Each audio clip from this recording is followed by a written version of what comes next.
今次我哋煲一個出自於鄧小堅爵士嘅私房靚湯——爵士湯。選用嘅雷電蜜瓜係由蘭芝選贊助，佢哋全部嘅水果都係由專業人士挑選，保證新鮮優質㗎。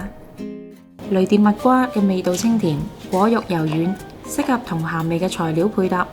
先將蜜瓜嘅籽同皮放入魚湯袋，切件起肉。乾螺片要提前1晚預先浸發，去除內臟，清洗乾淨。乾瑤柱用水浸發。沙參、玉竹同埋淮山先浸10分鐘，再清洗。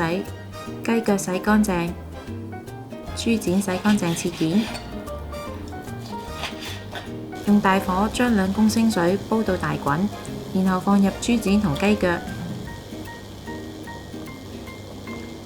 焯熟豬展同雞腳嘅表面，鎖住肉汁。當水再次大滾嘅時候，就可以放入其他材料同埋魚湯袋。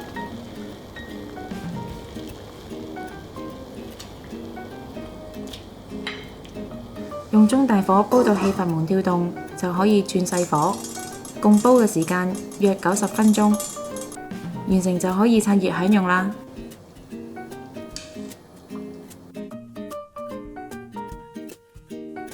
鍾意我哋條影片嘅朋友可以 Like、Subscribe、Share， 同埋記得撳着個鐘仔，可以第一時間收到我哋嘅最新資訊同埋影片。